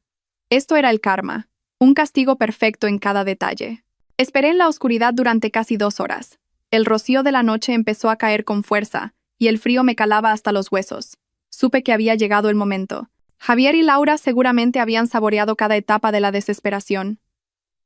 Era hora de que yo levantara el telón del último acto de mi obra. Encendí con cuidado el teléfono por satélite. La pantalla se iluminó, mostrando las barras de señal al máximo. Una extraña sensación de poder me invadió, sabiendo que con este pequeño dispositivo podía decidir el destino de 2 personas. La primera llamada fue a Mateo. Sonó una vez y contestó al instante. Una prueba de que él también había estado esperando, preocupado. Diga, Sofía, ¿estás bien? Su voz era urgente. Respiré hondo, tratando de mantener la voz lo más calmada posible. Estoy a salvo, todo va según el plan. ¿Dónde estás tú? Estoy en la cima de la colina oeste, a unos 3 kilómetros de tu posición. Te veo con los prismáticos. Ya he avisado a los equipos de rescate. Solo esperan tu orden. Bien, prepárate. En unos 45 minutos, ven a las coordenadas que te enviaré. Mantén la distancia. Ten cuidado de que no te vean antes de tiempo. Entendido. Ten cuidado. Lo sé. Colgué. Luego respiré hondo. Cerré los ojos y traté de revivir en mi mente todas las emociones de una víctima real. Miedo, pánico, desesperación y dolor. Tenía que actuar a la perfección. No podía haber ni un solo fallo. Marqué el número de emergencias. Después de unos segundos de tono, una voz tranquila y serena sonó al otro lado. Centro de emergencias, dígame. En ese momento rompí a llorar. Mi llanto fue un estallido lleno de pánico y dolor, que resonó en el silencioso bosque. ¡Socorro! ¡Ayúdenme! Tranquilícese, señora. Cálmese y dígame dónde está y qué ha pasado. La voz del hombre seguía siendo muy profesional. Traté de hablar entre sollozos. Me he perdido. No, mi novio. Discutimos. Él me ha abandonado en medio del bosque. Tengo mucho miedo. Aquí está oscuro y hace frío. Creo que voy a morir. Hice que mi voz sonara débil y entrecortada a propósito, como si estuviera agotada. ¿Sabe en qué zona se encuentra? ¿Ve algún punto de referencia? No lo sé. Solo hay árboles. Entramos por un sendero de montaña con un cartel de prohibido el paso. Di información vaga, muy lógica para la situación de alguien perdido y en pánico. ¿De acuerdo, señora? No cuelgue, por favor. Estamos rastreando su posición a través de la señal de satélite. ¿Está herida? La cabeza. Me he golpeado la cabeza contra el volante. Estoy sangrando. Y creo que me he torcido el tobillo. Me duele mucho. Seguí añadiendo detalles para aumentar el dramatismo de mi historia. Después de un momento, el hombre dijo: Hemos localizado su posición. Un equipo de rescate saldrá inmediatamente. Intente mantenerse caliente y quédese donde está. No se mueva. Todo va a salir bien. Por favor. Dense prisa. Tengo mucho miedo. Terminé la llamada con el equipo de rescate. El silencio del bosque me envolvió de nuevo. Pero esta vez ya no era aterrador, era el silencio de la espera. Me senté apoyada en el árbol, apretando la fina chaqueta contra mi cuerpo. El rocío de la noche se hizo más denso, y el frío se coló entre mi pelo, haciendo que la herida de mi frente palpitara ligeramente. Me la toqué suavemente, y sentí que la sangre empezaba a secarse. El dolor era real, pero no era nada comparado con el que debió de sufrir Isabel. Esta herida se convertiría en una prueba irrefutable que respaldaría mi historia. Hice cálculos mentales. La llamada había sido perfecta. Mi voz temblaba lo suficiente. La historia era lo suficientemente lógica y mi miedo parecía lo suficientemente real. Ahora solo tenía que esperar unos 15 minutos más para que llegara Mateo. Sería el primero en acercarse a mí para asegurarse de que todo estaba listo antes de que apareciera el verdadero equipo de rescate. El plan tenía que ejecutarse a la perfección, sin el más mínimo error. El tiempo pasaba lentamente, y cada minuto parecía una eternidad. El susurro de las hojas con el viento hacía que mi corazón diera un vuelco. Intenté respirar de forma acompasada, pero la tensión hacía que mi pecho subiera y bajara sin parar. No tenía miedo. Solo estaba preocupada. Preocupada de que un pequeño error pudiera echar por tierra todo el esfuerzo de Mateo y mío. Y entonces lo oí. Un sonido muy débil, casi imperceptible, de un motor acercándose. No era el estruendo de un vehículo de rescate profesional, sino el sonido silencioso y estable de un todoterreno. Las luces delanteras estaban apagadas, y el vehículo se movía con cautela en la oscuridad, como un leopardo acechando a su presa. El coche se detuvo a unos 50 metros de donde yo estaba sentada. Un hombre alto se bajó. Era Mateo. No corrió hacia mí, sino que caminó con paso rápido pero tranquilo. La tenue luz de la luna iluminaba su rostro anguloso, curtido por el sol y el viento. Después de la muerte de Isabel, había envejecido mucho. El dolor había grabado profundas arrugas en su frente. «Sofía, ¿estás bien?» Se arrodilló a mi lado, y su voz era ronca por la preocupación. Intenté sonreírle, pero las comisuras de mis labios estaban rígidas. «Estoy bien, solo muy cansada, Mateo». Mateo no dijo nada, abrió su mochila y sacó una manta térmica de un brillante color plateado y un pequeño termo. «Toma un poco de té de jengibre caliente». «Lo has hecho muy bien». Cogí el termo, y su calor se extendió por todo mi cuerpo a través de las palmas de mis manos. Bebí un pequeño sorbo, y el picante aroma del jengibre me picó en la nariz y casi me hizo toser, pero me despejó la mente. Mateo me envolvió con cuidado en la manta térmica. Vio la herida de mi frente y frunció el ceño. «¿Esa herida? ¿Es real?» Me pegó. Me golpeé contra el volante durante el forcejeo. Mi voz se volvió fría, sin emoción alguna. Esto no estaba en los cálculos, pero hace que todo sea más realista. Los ojos de Mateo se inyectaron en sangre. Apretó los puños. «Perfecto. Hará que tu historia sea más creíble. El equipo de rescate llegará en unos 30 minutos. A partir de ahora, tienes que ser una víctima en estado de pánico extremo. ¿Entendido? Solo pánico, miedo y agotamiento». Asentí. «Lo sé. Tienes que temblar. Tienes que llorar en cuanto los veas. No digas nada de Isabel, ni de nuestro plan.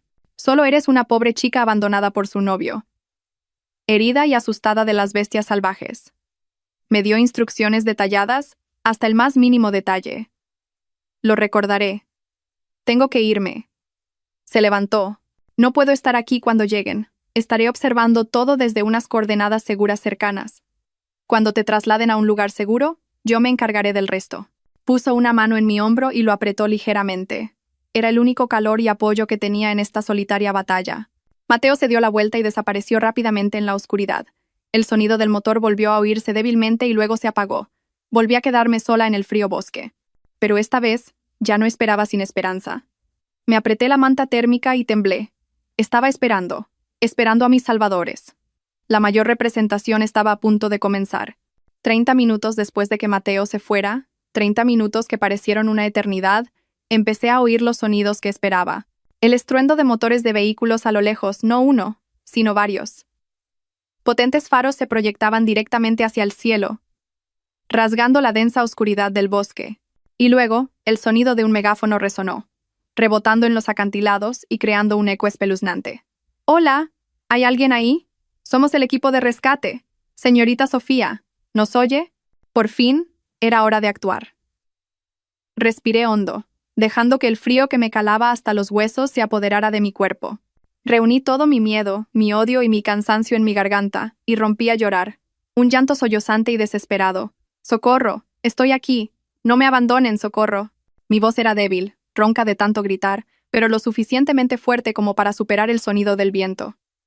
Las luces de varias linternas se centraron inmediatamente en mi dirección.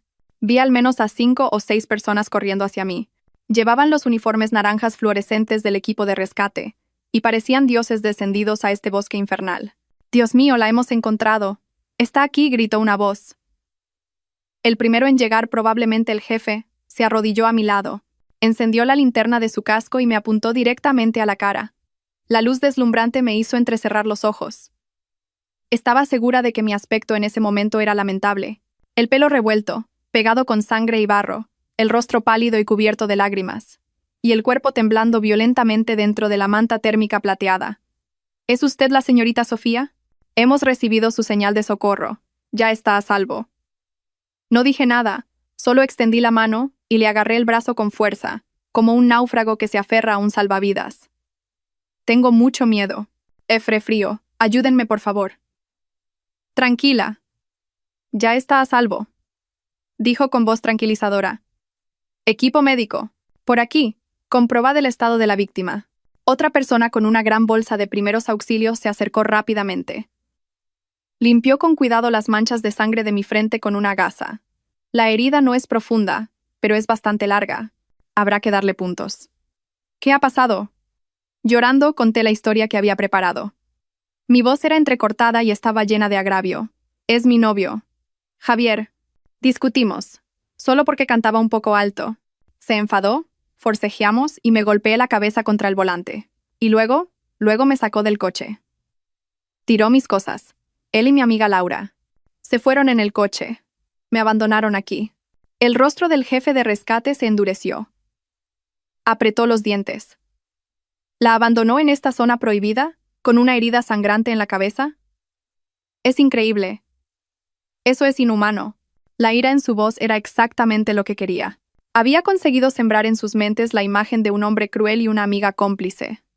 ¿No se ha hecho daño en ningún otro sitio?, continuó el médico. Gemí. Sí.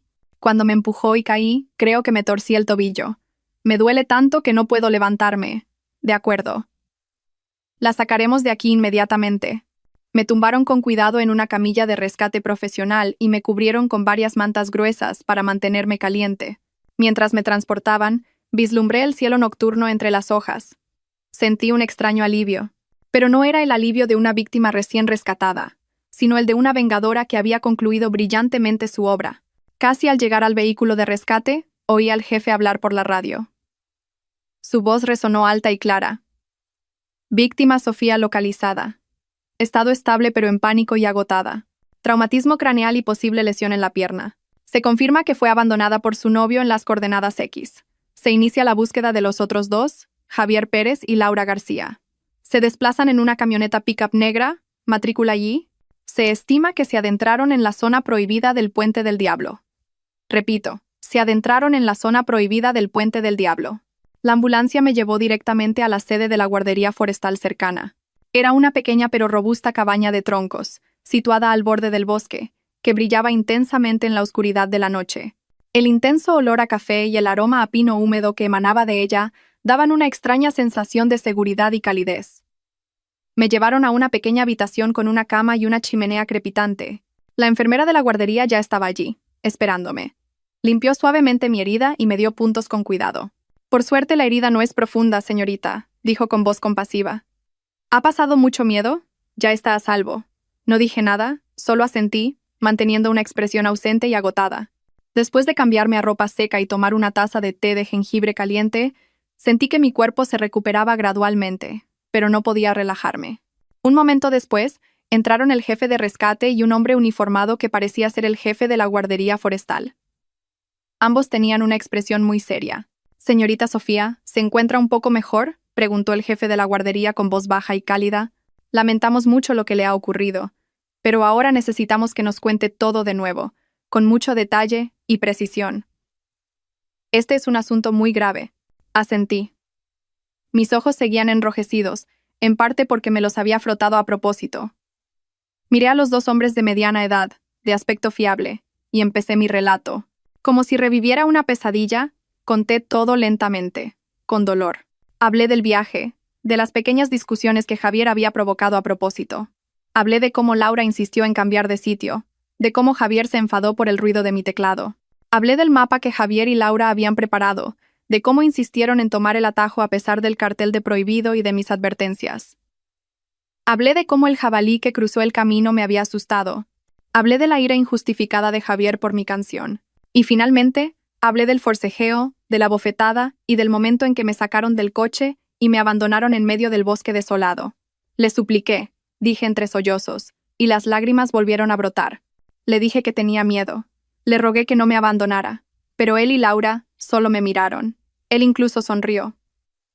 Se burló de mí y se fueron en el coche, dejándome allí. Al oír mi historia, el jefe de la guardería golpeó la mesa con la mano. El sonido seco de la madera resonó. Bestias. Es increíble. Dejar a una mujer herida en medio de esta zona prohibida. Eso ya no es una discusión. Es poner en peligro la vida de otra persona deliberadamente. Es un delito. El jefe de rescate también negó con la cabeza, con expresión de indignación. El camino que describe es exactamente el que lleva al Puente del Diablo. Es un callejón sin salida. No hay escapatoria. ¿Qué lago romántico va a haber allí? Solo un profundo acantilado. ¿Es que ellos tampoco conocían bien el camino? Negué con la cabeza, con una expresión inocente y confusa. No lo sé. Yo les dije que no fuéramos. Pero Javier dijo que él y Laura lo habían investigado muy bien. Que era una ruta secreta de montañeros, rápida y bonita. Los dos hombres se miraron. En sus ojos había compasión por mí y desprecio por Javier y Laura. Confianza estúpida. Se han buscado la muerte ellos solos, murmuró el jefe de la guardería. Levantó el teléfono de su escritorio y marcó un número con determinación. Diga, sala de control, movilicen a 2 equipos más, con equipo de escalada y de búsqueda nocturna completos. Adéntrense en la zona del Puente del Diablo. Hay 2 personas desaparecidas allí dentro. Iban en una camioneta pick-up negra. Es muy probable que se hayan quedado sin gasolina o hayan tenido un accidente. Hay que encontrarlos antes de que amanezca, o podría ser demasiado tarde. Colgó el auricular, se giró hacia mí y suavizó la voz. Señorita, lo ha hecho muy bien. Ha sido muy valiente. Ahora descanse. Está a salvo. Ellos. Se lo han buscado. Agaché la cabeza para ocultar la fría sonrisa que amenazaba con aparecer en mis labios. Fingí temblar. Señor. Ellos. ¿Estarán bien? A pesar de todo. Él. El jefe de la guardería suspiró. Me puso una mano en el hombro y me dio unas palmaditas. Es usted demasiado buena, señorita. Debería preocuparse por usted misma. Ha sobrevivido de milagro. A esas personas, les pase lo que les pase, se lo han buscado. Asentí y me acurruqué en la cálida manta. Sí, se lo han buscado ellos. Permanecí 2 días en la guardería forestal. No me dejaron marchar. En parte porque era la testigo más importante del caso, y en parte porque estaban sinceramente preocupados por mi seguridad y mi estado mental. Me trataron como a una familia. La enfermera de la guardería y la esposa del jefe no paraban de prepararme caldos y tés de jengibre. Se sentaban a mi lado y me contaban historias triviales para que olvidara la pesadilla que había vivido. Yo seguí interpretando a la perfección el papel de la pobre víctima, todavía en estado de shock y miedo. Durante esos 2 días se enviaron continuamente equipos de rescate. El estruendo de los vehículos especiales y el sonido de las radios no cesaban. Toda la guardería forestal estaba sumida en una atmósfera de urgencia y tensión. Mateo me enviaba mensajes en secreto a través de una aplicación de mensajería segura que habíamos instalado previamente. El equipo de búsqueda ha encontrado el coche. Solo unas pocas palabras, pero mi corazón latió con fuerza. El telón estaba a punto de caer. En la mañana del segundo día, el jefe de la guardería vino a verme. En su rostro, la ira del día anterior había sido reemplazada por un aspecto terriblemente cansado y pálido. Sus ojos estaban hundidos, y tenía los vasos sanguíneos rojos por la falta de sueño. Señorita Sofía, me llamó con voz ronca. Los hemos encontrado. Levanté la cabeza, tratando de mostrar una expresión de esperanza y preocupación. ¿De verdad? ¿Dónde están, señor? ¿Están bien? El jefe de la guardería negó lentamente con la cabeza, y su mirada no se atrevía a mirarme directamente. Lo lamento mucho. Tiene que prepararse. Tiene que venir con nosotros al hospital comarcal para identificar los cuerpos. La palabra identificar cayó como un martillo. Sabía lo que significaba. Me tapé la boca con las manos y las lágrimas brotaron. No. No puede ser. Está bromeando, ¿verdad? No puede ser. Lo siento, señorita, dijo el jefe de la guardería con voz compungida. No me llevaron al lugar de los hechos. Afortunadamente, no tuve que presenciar esa escena. Me llevaron al hospital comarcal. Era un pequeño centro médico que también tenía una fría morgue. El aire estaba impregnado de olor a desinfectante, dando una sensación sofocante y desoladora. El jefe de la guardería y un oficial de policía ya me estaban esperando allí. No me hicieron entrar en la sala de autopsias. Señorita Sofía, empezó el oficial con voz pesada. La escena era realmente espantosa. No podemos dejar que lo vea usted misma. Sería un trauma para toda la vida. En su lugar, le mostraremos los efectos personales que se encontraron en el lugar. A pesar de que estaba preparada, no pude evitar temblar. ¿Qué? ¿Qué ha pasado exactamente? El oficial respiró hondo y empezó a relatar lo que había informado el equipo de rescate. Encontraron la camioneta pickup atrapada al final de un callejón sin salida, justo antes del acantilado del Puente del Diablo. Tal como esperaba, el coche estaba completamente sin gasolina. Las puertas estaban cerradas por dentro, pero la ventanilla del conductor estaba rota en 1000 pedazos desde fuera. Parecía que habían estado muy desesperados. El oficial continuó. Encontramos un teléfono por satélite falso y destrozado al pie del acantilado. Y lo más terrible. Dudó, como si le costara decirlo. Susurré.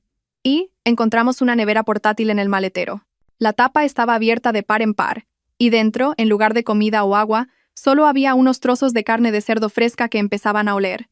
El olor a sangre parece que atrajo a una gran manada de jabalíes. Las huellas alrededor del coche indican que hubo un ataque muy violento. Hay marcas de embestidas y arañazos frenéticos en el coche. Fingí horror y me tapé la boca con la mano. Dios mío, esa carne. La compré yo. Para hacer una barbacoa por la noche. No lo sabía. El oficial asintió con compasión. Eso fue una trágica coincidencia. Las dos víctimas parece que intentaron aguantar dentro del coche, pero las bestias eran tan feroces que rompieron la ventanilla. En un estado de pánico, las dos víctimas intentaron huir al exterior, pero no lo consiguieron. No especificó cómo no lo consiguieron, pero pude imaginar que la escena habría sido peor que el infierno. Encontramos los cuerpos. Bueno, sus restos, no muy lejos del coche. ¿Podría confirmar si estos son sus efectos personales? Abrió una bolsa sellada y colocó con cuidado sobre la mesa varios objetos, limpios pero todavía con restos de tierra y sangre seca. Un reloj de hombre con el cristal roto y la correa rota. Era el que le había regalado a Javier por su cumpleaños. Un collar de plata con un colgante en forma de corazón abollado era el que Laura nunca se quitaba. Y una cartera de cuero de hombre con el DNI de Javier Pérez intacto. Miré fijamente los objetos. En su día, fueron símbolos de amor y amistad. Ahora, eran la prueba de una muerte miserable, de un castigo merecido. Las lágrimas brotaron de mis ojos, y ya no pude contenerlas. Pero esta vez, no eran lágrimas de hipocresía. Eran lágrimas por Isabel, por mí misma, por mi juventud destrozada por el engaño y la traición, y por el final de una larga pesadilla. Sí, son ellos. Son de Javier y de Laura. Y me derrumbé sobre la mesa, llorando con los hombros temblando. Después de completar todos los procedimientos de identificación, salí del hospital comarcal en una tarde gris. El jefe de la guardería y el oficial de policía me consiguieron un coche para que me llevara a la ciudad. Querían garantizar mi seguridad absoluta. Me consideraban una víctima que había sobrevivido milagrosamente a una terrible tragedia. Una pobre chica que había perdido a su prometido y a su mejor amiga en un trágico accidente, y que casi se convierte ella misma en una víctima. El caso se cerró como la muerte de las dos víctimas, Javier Pérez y Laura García, por el ataque de animales salvajes en una zona prohibida, después de entrar sin autorización en un camino sin salida y quedarse sin combustible. Nuestra trágica historia no tardó en aparecer en los periódicos locales. Jóvenes amantes. Trágica muerte durante un viaje. El viaje del destino y la chica que sobrevivió milagrosamente. La gente empezó a murmurar. Algunos criticaron la imprudencia de Javier y Laura por entrar en la zona prohibida, pero la mayoría lamentó y se compadeció de los jóvenes que habían perdido la vida injustamente. Sentían pena por ellos. Sentada en mi apartamento, leí los comentarios llenos de compasión. Mi corazón estaba frío como el hielo. ¿Lamentarlo? No se lo merecían. Eran asesinos. Simplemente, su plan había fracasado, y habían pagado el precio de su propio crimen. La compasión que el mundo me mostraba era el mayor insulto para el espíritu de Isabel. Ella había muerto injustamente, y sus asesinos recibían las lágrimas de la gente. No podía aceptarlo. Me reuní con Mateo en una pequeña cafetería escondida en un callejón tranquilo. Mateo estaba más delgado, y sus ojos estaban hundidos. La búsqueda y los procedimientos posteriores lo habían agotado. Nos sentamos en silencio durante un rato. Solo la música suave y el aroma a café tostado flotaban en el ambiente. La gente los está lamentando. Rompí el silencio, con la voz ronca. Mateo removió ligeramente su café solo y miró por la ventana. La compasión del mundo es barata, Sofía. No conocen la verdad. Solo ven una muerte miserable. Pero no ven la maldad que los llevó a esa muerte. Entonces le miré directamente a los ojos. Tenemos que contarles la verdad. Le entregué a Mateo un pequeño USB. Contenía el archivo de grabación que había conseguido arriesgando mi vida. Lo he guardado con cuidado. Creo que ha llegado el momento. Mateo cogió el USB, y su mano se cerró con fuerza. No dijo nada, solo asintió. No necesitábamos más palabras, nos entendíamos. Esa noche, Mateo no subió el archivo de grabación directamente a las redes sociales. Sabía cómo hacer las cosas de forma más inteligente.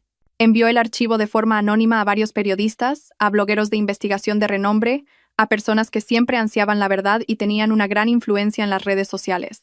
En solo un día, Internet explotó.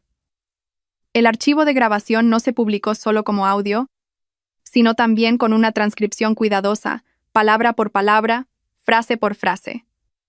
La gente lo escuchó todo. Oyeron mis gritos de súplica, oyeron los insultos y la bofetada de Javier. Y lo más importante, oyeron su voz fría y cruel. Que te sanes bien aquí sola. Buena suerte.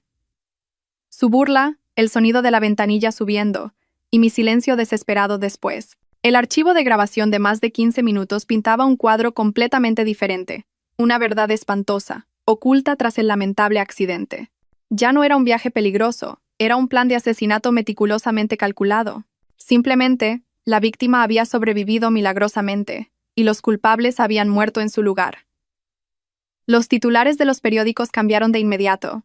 De trágico accidente a la espantosa verdad tras el viaje al Puente del Diablo, novio y amiga abandonan deliberadamente a una mujer en un bosque prohibido. Los medios sensacionalistas fueron aún más directos. Se filtra la grabación de la pareja malvada que fracasó en su plan de asesinar a la novia y robar su fortuna. La indignación pública ardió con furia. Miles, decenas de miles de comentarios inundaron cada artículo y publicación. La gente ya no lamentaba a Javier y a Laura. Los llamaban demonios, bestias con piel humana. Mateo me dijo que se pasó toda la noche leyendo los comentarios. No puedo creerlo.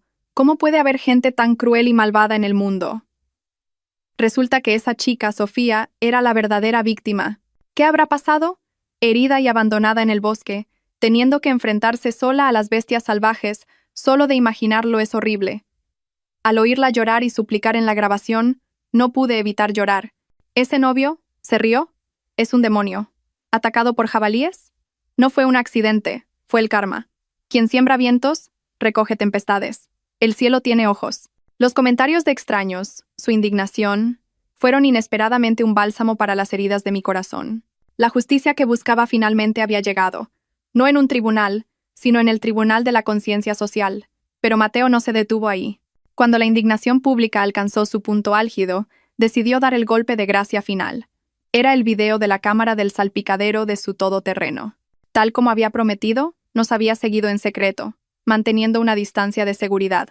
Su cámara no pudo grabar toda la pelea dentro del coche, pero captó el momento más importante. El video, con mi cara cuidadosamente pixelada, se publicó de forma anónima en Internet. En él se veía claramente cómo la camioneta se detenía.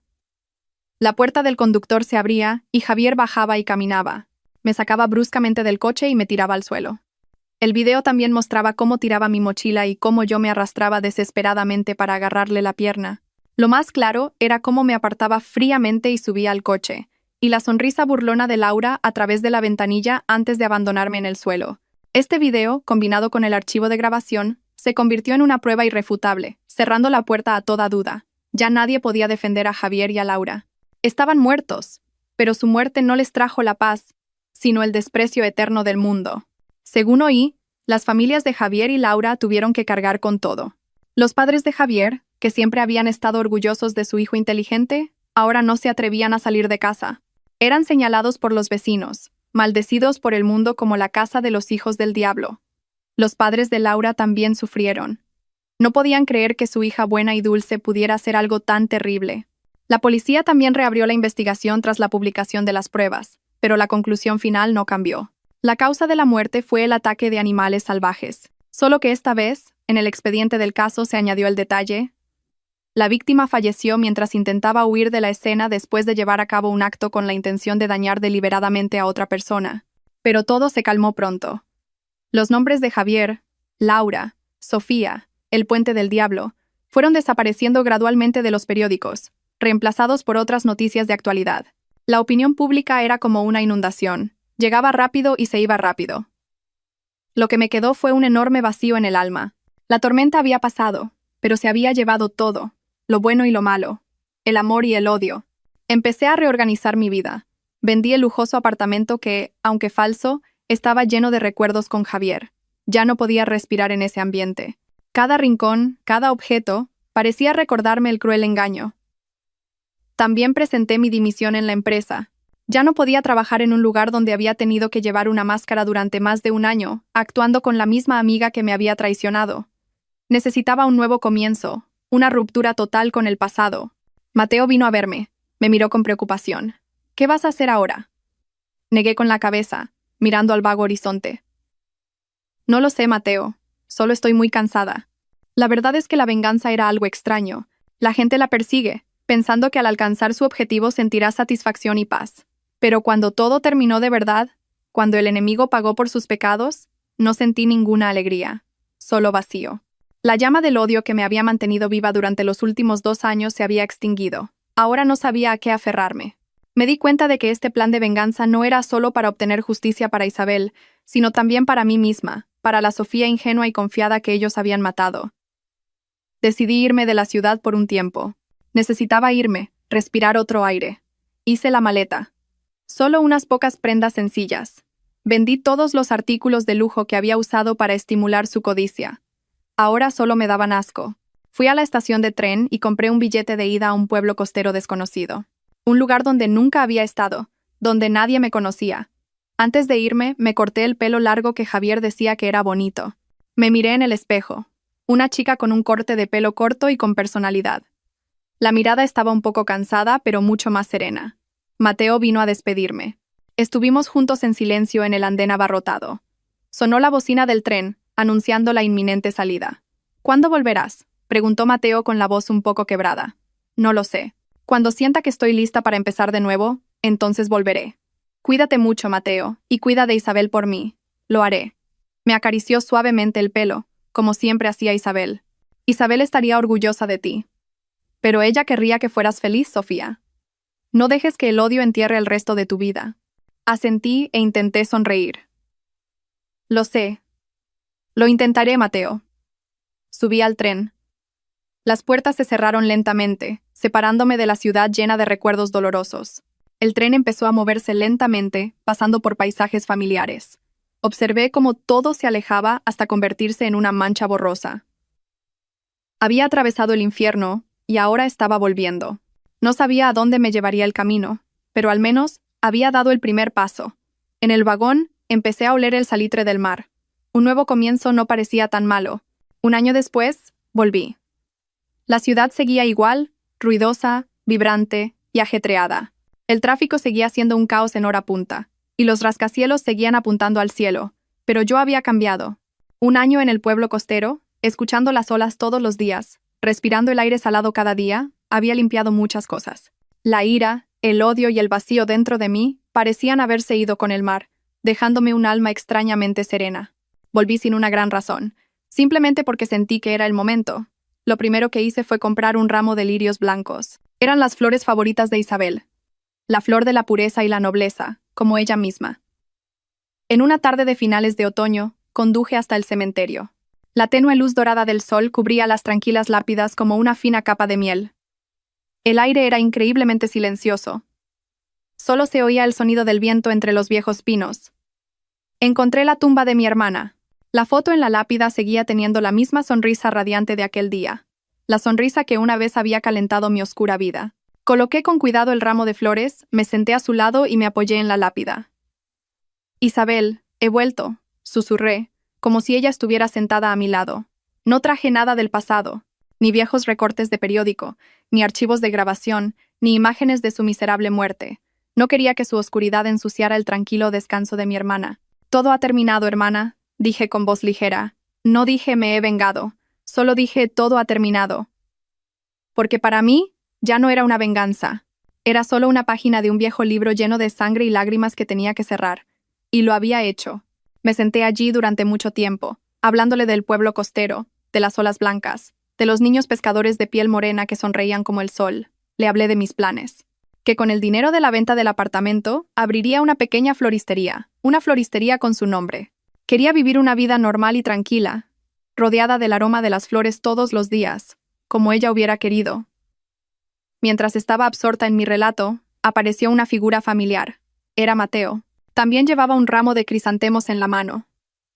Se sorprendió un poco al verme, y luego sonrió con alivio. «¿Cuándo has llegado?» «Esta misma mañana». Dejó su ramo junto al mío. Los dos hermanos volvimos a estar juntos en un silencio familiar. Mateo había cuidado muy bien de la tumba de mi hermana en mi ausencia. «¿Vas a quedarte?» rompió el silencio. Negué con la cabeza, mirando el atardecer. «Todavía no lo sé, Mateo. Solo quería verla a ella primero». No hablamos de Javier ni de Laura. Sus nombres ya no merecían ser mencionados. Su destino no lo había decidido yo, sino sus propias elecciones. Quien siembra vientos, recoge tempestades. Yo solo fui la persona que les entregó la pala. La profunda fosa para enterrar sus propias vidas la cavaron ellos mismos. El sol se fue poniendo lentamente tras las lejanas montañas, dejando hermosos rayos de luz naranja y púrpura en el cielo. Una sensación de paz, de verdadera liberación, se extendió por mi pecho. Había superado los días más oscuros de mi vida, había vadeado el fango del odio. Ahora, podía mantenerme firme, con muchas cicatrices pero con un corazón completamente sereno. Me di la vuelta y caminé hacia el atardecer. La luz del crepúsculo iluminaba el camino por delante. Un nuevo camino, libre de las cargas del pasado, me estaba esperando. Muchas gracias por su atención, y nos vemos en la próxima historia. Adiós.